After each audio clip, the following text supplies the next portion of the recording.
Hello, Sebastian Ulick here, creator of Buccaneer Heroes. Today we'll play through a full season, so 3 rounds. I'm not going to go over everything because there's a lot of stuff that you can do in the game. I'm playing the game on Tabletopia, so the game doesn't actually look like this when you get it. You only need to print 2 game sheets. You have the captain's log here where you track your movement, your goals, your rolls, the wind direction, and so on. And this achievement sheet where you track your acquisitions, the loot that you gain, the upgrades, the targets that you've attacked, and in the end, the amount of points that you accumulated. You will notice these expansions here. Tempest, which is called Wind now, the Forge, Trader Bill, there's a couple more here I'm going to show later. They're not ready, and they will be included in the Kickstarter campaign, so these will be part of the tier rewards that you get when you back the game. We also have an expansion called Origins, where you have a background story, basically an origin story, where you have you're given something in the beginning of the game before you even begin the game, and so you have like a clear goal of what to do. And there's an expansion called Siren Island. This one is entirely exclusive for the Kickstarter campaign. It's not going to be sold anywhere. Normally you get this card, one Siren Island card in the base game, but the expansion gives you 6 different scenarios that you can randomly roll or draw. Alright, so let's get down to business. Let's start the game. So the first thing you need to do is you roll 1 die, a dedicated die, to determine the wind direction. It's a 5. You can write it down here. It's not mandatory, but keeping a good log makes it easier to pick up the game when you've stopped and you want to continue it a few days later. Alright, so 5 means that the wind is blowing towards 5, so in this direction. The wind is quite important. It's used in a couple of ways. So let's say I'm here, and I want to go with the wind. So if I want to go this way, well, I won't be able to go because there's a shallow tile here.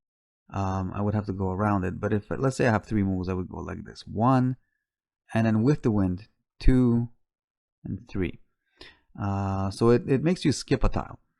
But the wind also lets you enter these shallow tiles. So the way you enter them, there's 2 ways. If you have a pilot, you can go from any direction. So I would be able to go like this and just enter the shallow tile. But let's say I don't have a pilot. So what do I have to do? Well, you have to sail upwind into this shallow tile. So I would have to go like this: 1, 2, 3, and then 4. And so what do shallow tiles do? Well, they activate something called chance events. And chance events are basically individual scenarios that you can play through. They're season based. So if you're in season 1, you draw from the season 1 deck. There's 6 scenarios per season. And then you read what you got, and then you acquire or you lose or you fight. It depends on what you got. So the wind direction is quite important. So the next thing you have to determine is where do you begin the game. This is a one-time thing. There's 18 ports or settlements. They have these black numbers. There are 3 types of settlements: cities, towns, and villages. They have their own economy, their own cargo prices.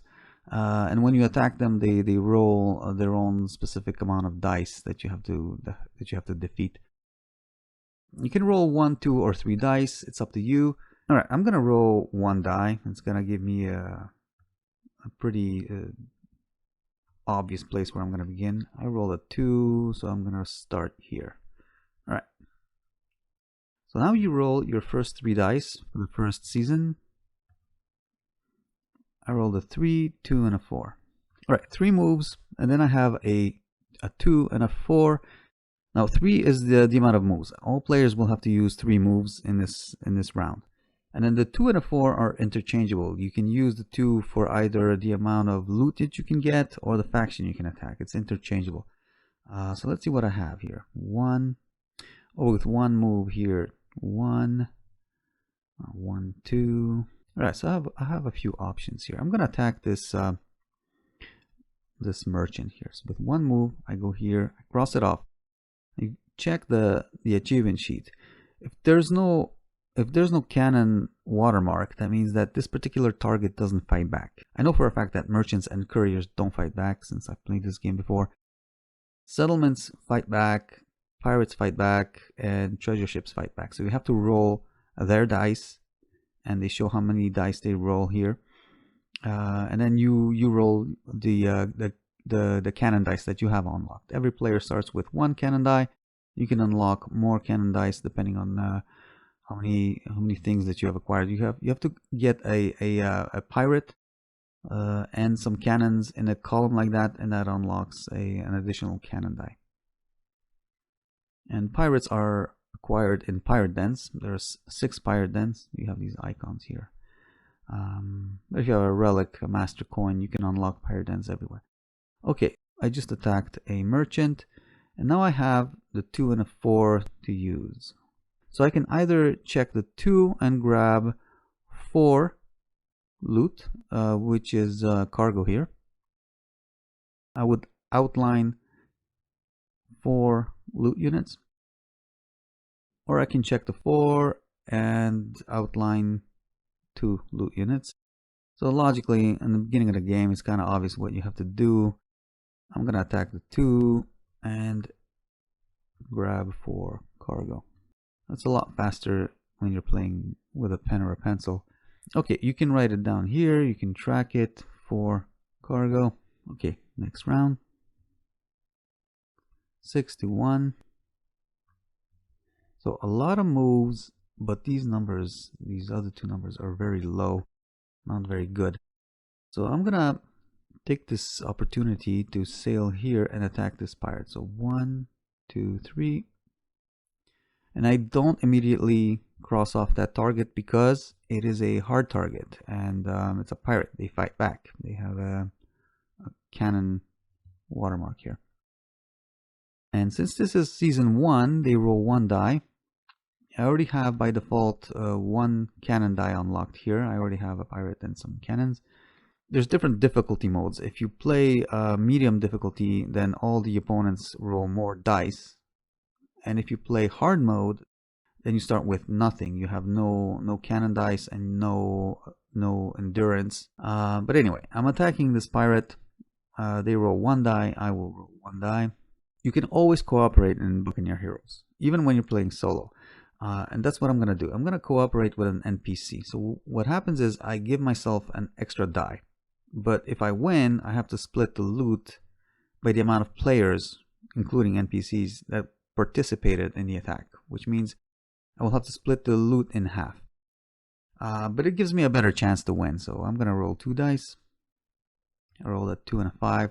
That probably would have been my die, and this was the NPCs. Alright, I didn't really need it, but anyway. So what do we do now? Now you take your dice and you rank them. So my highest die is a 5 and his is a 1. My highest defeats his highest, and that's it. I win. Cross off this target. It can't be used anymore. And what else do I do? Well, now we have to use the 2 and a 1. Pirates always give 6 loot units, whatever loot units you want. You can take 6 cargo, 6 gold, 6 crowns. But I cooperated with somebody, so I have to split that 6 by 2. So I'm gonna grab 3 crowns. There's a kind of a hierarchy, I guess, when it comes to loot.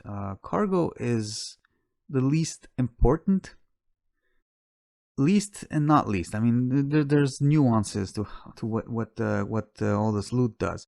After that, you have gold, quite important, and crowns. They unlock a lot of these services that you can't buy using gold. Cargo is kind of important because you can sell it in pirate dens for gold or crowns, and it also protects your other loot like gold and crowns from damage. Yeah, I'm not gonna go over damage here, but if you fail an attack, then you have to you incur damage. Endurance absorbs some of the damage that you're gonna take, and the damage basically goes by destroying your cargo first. If you have no more cargo, it destroys your gold, and if you have no more gold, it starts destroying your crowns. So it's always good to have a little bit of cargo in your hold. Okay, so we have a 2 and a 1. I can check the 1, and then the remaining die is a 2, which means I would grab a map piece with the 2, or the opposite. I could check the 2 and grab a map piece number 1. Okay, so how do you use the map pieces? You have these buried treasures all over the map. So 2 is here and 1 is here. And you need 2 map pieces to be able to sail here and grab the treasure. And when you reach the location, it hasn't been grabbed by anybody else.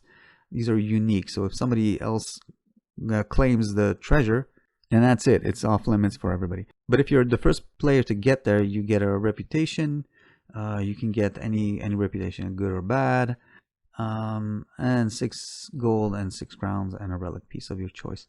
I'm gonna do this. I'm gonna check pirate number 1 and grab map piece number 2 since I'm here. I'm in this region. Okay, we can write it down here that I got map piece number 2.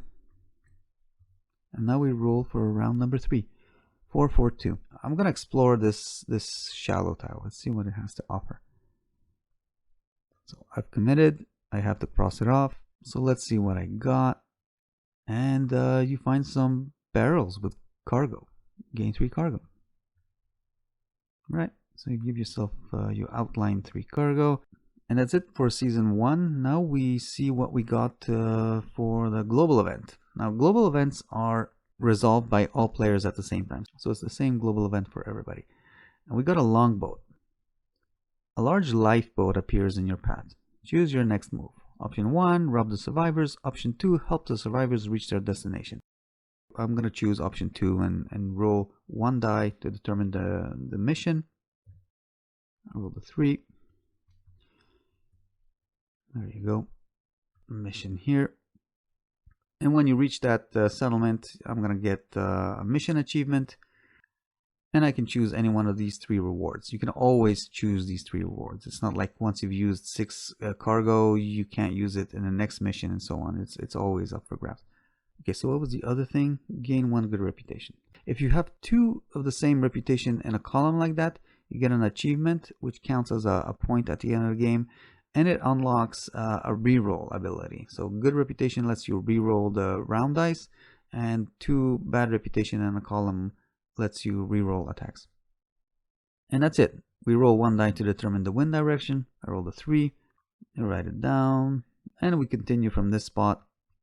So that's it. That's Buccaneer Heroes in a nutshell. I didn't go over a lot of stuff. I didn't go over endurance, all the specialists, what they do. They change the way you play the game, the ship upgrades, the relics. Relics are quite important. They really modify some of the rules that you can do.